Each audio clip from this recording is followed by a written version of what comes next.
दोस्तों आज के वीडियो में सीखेंगे वोलेटाइल मार्केट्स को कैसे आइडेंटिफाई करते हैं एंड कैसे ट्रेड करते हैं वोलेटाइल मार्केट्स में। अगर आप normal setups and normal stop losses को यूज करके अगर आप वोलेटिलिटी में ट्रेड करते हैं तो ट्रस्ट में आपका हर एक एसएल हिट होने वाला और ये चीज आपको डेफिनेटली पता है। सबसे ज्यादा जो आपके स्टॉप लॉस हिट होते हैं वो आपके वोलेटाइल मार्केट में ही हिट होते हैं। अगर आप ट्रेंडिंग मार्केट्स में ट्रेड करते हैं, गलती से भी आपने किसी भी रेजिस्टेंस के ब्रेकआउट पे या फिर सपोर्ट के ब्रेकडाउन पे ट्रेड ले लिया तो आपको कम से कम 200-300 पॉइंट तक निकलने का मौका ही नहीं देगा। लेकिन वॉलिडिटी में क्या होता है कि जब भी कोई लो का ब्रेकआउट होता है तो आप यहाँ पे ट्रेड लोगे और फिर यहाँ पे प्राइस ऊपर। कैसे आपको वोलेटाइल मार्केट्स को ट्रेड करना होता है एंड मेन थिंग कैसे आइडेंटिफाई करना होता है कि किस दिन मार्केट वोलेटाइल होने वाला है, वो आज की वीडियो में हम देखने वाले हैं। एंड 3 केसेस मैं आपको बताऊंगा, ध्यान से देखना।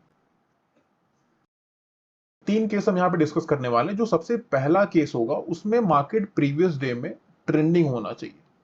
अगर मार्केट प्रीवियस डे में ट्रेंडिंग है तो यहां पे आपके पास 3 सिनेरियो निकल के आएंगे नेक्स्ट डे पे। प्राइस या तो फ्लैट ओपन हो सकता है, या तो गैप डाउन ओपन हो सकता है, या फिर गैप अप ओपन हो सकता है। अगर प्राइस फ्लैट ओपन होता है तो यहाँ पे मार्केट की चांसेस कम है कि ये वोलेटाइल होगा। यहाँ पे या तो ये इमीडिएटली क्रॉस करेगा या फिर यहाँ पे कुछ देर टाइम स्पेंड करेगा और 1-2 घंटे का रेंज बनाने के बाद अगेन यहाँ पे क्रॉस करता है तो हम यहाँ पे ऊपर के साइड ट्रेड लेते हैं। ठीक है। सेकंड सिनेरियो, प्राइस अगर गैप अप ओपन होता है तो यहां से चांसेस ये होते हैं कि एक आपको रिवर्सल देखने मिल सकता है। प्राइस प्रीवियस डे पे ट्रेंडिंग था, कुछ लोग यहां से बाई किए हुए हैं, कुछ लोग इधर बाई किए, कुछ लोग डे एंड पे बीटीएसटी के लिए बाई करके गए हैं क्योंकि ये डे हाई पे क्लोज दे रहा है। तो तीनों लोग यहाँ पे बाई करके रखे हुए हैं। लेट्स से कि तीनों यहाँ पे होल्ड करके रखे हैं या फिर ये और ये होल्ड करके रखे हुए हैं। अगर अगले दिन गलती से गैप ओपन होता है तो इनको भी प्रॉफिट मिलना है, इनको भी प्रॉफिट मिलना है। तो वो वहां पे प्रॉफिट बुक करते हैं, उसके वजह से प्राइस गैप अप के बाद सडन नीचे आने लगता है।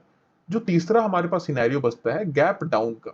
नाउ गैप डाउन के जो केस होता है उसमें चांसेस 80% होते हैं कि यहाँ पे मार्केट वोलेटाइल होने वाला है एंड साइडवेज हो सकता है। इसके पीछे देखिए रीजन होता है। अगर मार्केट गैप डाउन ओपन होता है डेट टू की पॉजिटिव सेंटीमेंट में, प्रीवियस डे पे अगर ट्रेंड पॉजिटिव होता है उसके बाद ये गैप डाउन ओपन होता है तो डेफिनेटली ओवरनाइट कुछ ना कुछ चेंज आया हुआ है। तो ना तो यहाँ पे बायर्स ज्यादा इंटरेस्टेड होते हैं बाई करने के लिए और सेलर्स भी नहीं होते क्योंकि यहाँ पे प्रीवियस डे पे ट्रेंड अप था। करेक्ट। दूसरी चीज, प्रीवियस डे का जो हाई होता है, previous day high and previous day का लो, ये दोनों बहुत इंपॉर्टेंट होता है, ये आपको पता है।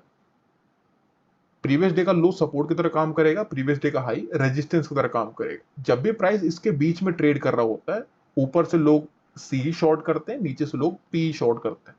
तो इसके वजह से होता है क्या है ना कि प्राइस मूवमेंट कर नहीं पाता और ऑप्शन सेलर जो है यहाँ पे डीके का फायदा उठाते हैं।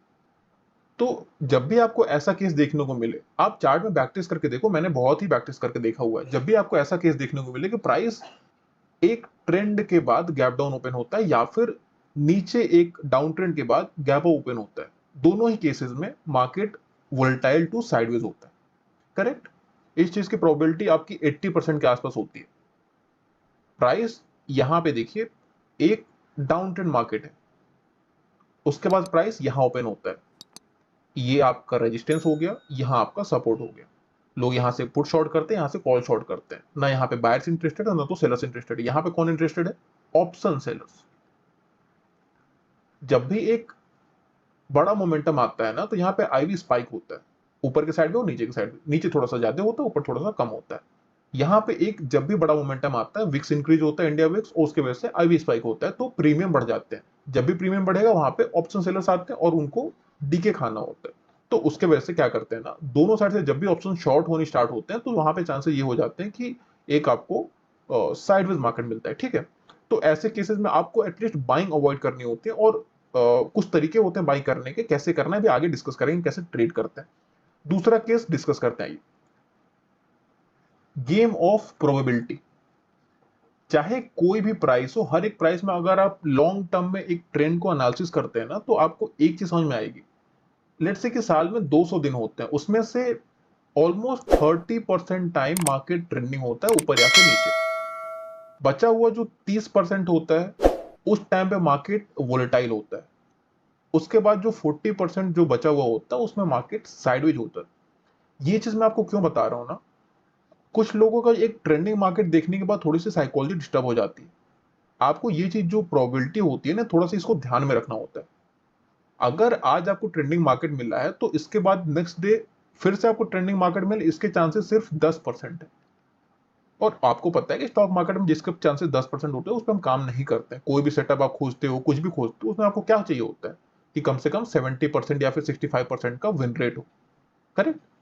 तो 10% पे हम काम नहीं कर सकते, राइट? यहाँ पे कुछ लोगों का क्या होता है ना कि लेट्स से यहाँ पे एक ट्रेंडिंग मार्केट था, कुछ लोगों ने यहाँ पे इनसाइड कैंडल हो गई या फिर कुछ भी है, मान लो आप कि 15 मिनट के ब्रेकआउट पे यहाँ पे कोई ट्रेड लिया और उनको एक अच्छा प्रॉफिट मिला, तो उनकी एक्सपेक्टेशन नेक्स्ट डे फिर से प्रॉफिट की हो जाती है, क्योंकि ये बहुत ही दिन बाद इनको प्रॉफिट मिला यहाँ पे, करेक्ट? उससे पहले यहाँ पे लॉस हो रहा था। तो उसके वजह से आपको क्या होता है, नेक्स्ट डे लॉस हो जाता है। आपने यहाँ पे कुछ क्वांटिटी लेके पैसे बनाया है और आपको नेक्स्ट डे क्या लगता है कि यहाँ पे मैंने शायद कम क्वांटिटी ली थी, हो सकता है मैं अगर फुल क्वांटिटी में ट्रेड करता हूँ तो यहाँ प्रॉफिट मिलता है, तो वो चीज आप नेक्स्ट डे पे करते हो और वहां पे गलती से रिवर्सल आया तो आपका जितना यहाँ पे प्रॉफिट किया था उसका आपने डबल दे देना है वहां पे। तो ये चीज आपको नहीं करनी है। एक प्रोबेबिलिटी नाम की चीज होती है, उसको आपको ध्यान में रखना है। अगर आपको एक ट्रेंडिंग मार्केट मिल गया तो उसके बाद 2 से 3 दिन चांसेस बहुत ही कम है कि आपको ट्रेंडिंग मार्केट मिले। उसके बाद मार्केट साइडवेज हो जाता है। आपने जो यहाँ पे प्रॉफिट किया उसको आपको बचा के रखना होता है, ठीक है? तीसरा केस, प्राइस के पास मूवमेंट करने के लिए एक स्पेस होना चाहिए। जब भी आप कोई भी ट्रेड लेते हैं, आपको जो नियरेस्ट सपोर्ट एंड रेजिस्टेंस होते हैं उसमें आपको देखना होता है कि क्या उतना स्पेस है कि प्राइस मेरा टारगेट हिट कर सके। जैसे कि यहाँ पे अगर प्राइस यहाँ ओपन होता है तो इसके पास जो नियरेस्ट सपोर्ट है वो यहाँ पे है और नियरेस्ट रेजिस्टेंस कहाँ पे है, यहाँ पे कहीं इसका नियरेस्ट रेजिस्टेंस, राइट? तो अगर प्राइस यहाँ ओपन होता है, आपको क्या लगता है प्राइस या तो यहाँ से नीचे जाएगा या फिर ऊपर जाएगा? प्राइस अगर ऊपर जाएगा तो जितना आपका स्टॉप लॉस है, क्या उसका डबल आपको टारगेट मिल रहा है? उससे पहले अगर कोई रेजिस्टेंस आ जाता है तो बेटर है कि आप वहां पे ना ट्रेड करें, ठीक है? सेम चीज आपके नीचे की साइड भी होती है। जब भी प्राइस एक छोटे रेंज में फंसा होता है, मतलब कि बहुत ही पास इसका सपोर्ट या फिर रेजिस्टेंस है, उसके बीच में प्राइस हमेशा एक वोलेटिलिटी क्रिएट करता है। एक मोमेंटम आपको तब मिलेगा जब ये रेंज ऊपर के साइड क्रॉस होता है, ठीक है? सेम चीज अगर आप यहां पे देखेंगे तो यहां पे आपके पास एक सपोर्ट लेवल दिख रहा है। प्राइस यहां पे एक सपोर्ट है और यहां पे एक ये प्रीवियस डे का क्लोज है, पीडीसी। इन दोनों के बीच में प्राइस जब तक है, यहां पे एक आपको वोलेटाइल मार्केट मिलेगा। जब भी प्राइस इस लेवल को नीचे या फिर ऊपर ब्रेक करता है, यहां पे आपको एक ट्रेंडिंग मार्केट मिलता है और यहां पे एक एक्सपेंशन मिलता है ऑप्शन बाइंग के प्राइस में, तो यहां पे आपको बेटर है कि ट्रेड करें, राइट? सो ये 3 केसेस थे जिनके हेल्प से आप इजीली आइडेंटिफाई कर सकते हैं कि मार्केट कब ट्रेंडिंग होगा और कब वोलेटाइल हो सकता है। Now how to trade in volatile market. एक बार आपने जब आइडेंटिफाई कर लिया कि मार्केट आज वोलेटाइल हो सकता है, तो उसमें आपको ट्रेड कैसे करना होता है, इसके लिए मैंने यहाँ पे 5 पॉइंट्स लिख के रखे हैं। अगर आप इनको फॉलो करते हैं तो आप ट्रेड कर सकते हैं। Only scalping trades.